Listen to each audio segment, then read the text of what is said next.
আপনি একজন একা মানুষ, সম্পূর্ণই একা। এটা মানেই ভাববেন না পুরোটা বদলে হয়তো কথাগুলো বুঝতে পারবেন। দেখুন, আপনি পৃথিবীতে একা এসেছেন আর একাই পরপারে যেতে হবে। আর মাঝের সময়টুকু আপনার আপনি আপনার জীবনের বিভিন্ন ধাপ পেরিয়ে নিজেকে বুঝতে শিখবেন আর আপন পর অনুধাবন করতে শিখবেন। এখানে আপন এবং পর শব্দটি ব্যবহার করলাম কারণ সব মানুষ আপন হয় না।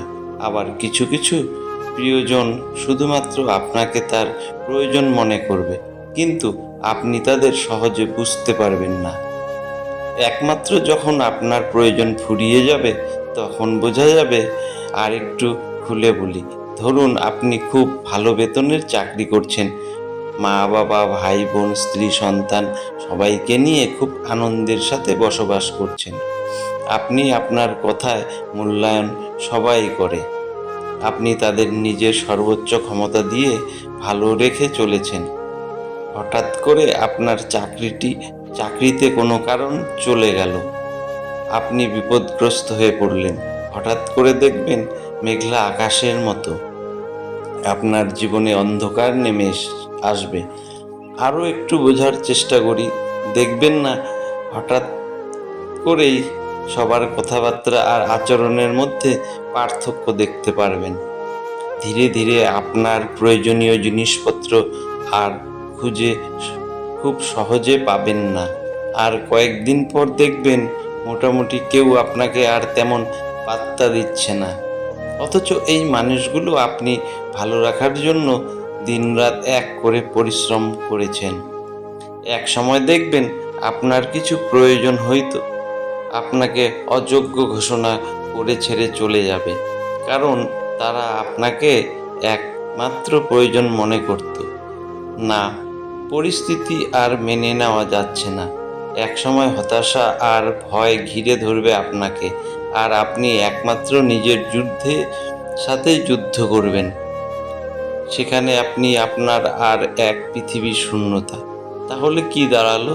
বাস্তবতাটা হলো আপনি একা।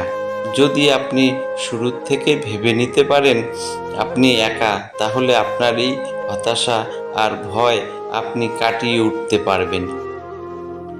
উপরের বিষয়টি হচ্ছে ভালো থাকা আর মন্দ থাকা। দেখুন, একটা বাস্তব কথা হলো নিজেকে নিজের ভালো রাখার দায়িত্ব নিতে হবে। হয়তো কথাটা আপনার স্বার্থপরতার গন্ধ পেতে পারেন, তবে বলি, পুরো পৃথিবীর মানুষ একমাত্র নিজের স্বার্থের কথা প্রতি সেকেন্ডে ভেবেই চলেছে। আপনি তাহলে কতদিন স্বর্গে বসবাস করবেন? চলুন নিজেকে ভালো রাখার কিছু বিষয় নিয়ে আলোচনা করি। একটি মানুষের পৃথিবীতে ভালো থাকতে হলে তিনটি দিকে খেয়াল রাখা উচিত। সেগুলি হলো শারীরিক দিক, মানসিক দিক এবং অর্থনৈতিক দিক। এই তিনটের একটি দিক দুর্বল হলে আপনি বিপদে পড়ে যাবেন। শারীরিক দিক থেকে আপনাকে ফিট থাকতে হবে। শরীর ঠিক না থাকলে আপনি কিছুই করতে পারবেন না। তাই নিয়ম করে ঘুম থেকে ওঠা, খাবার খাওয়া এবং শারীরিক ব্যায়াম করা অত্যন্তই জরুরি। এই দিকগুলো ঠিক রাখতে পারলে আপনি সুস্থ থাকতে পারবেন।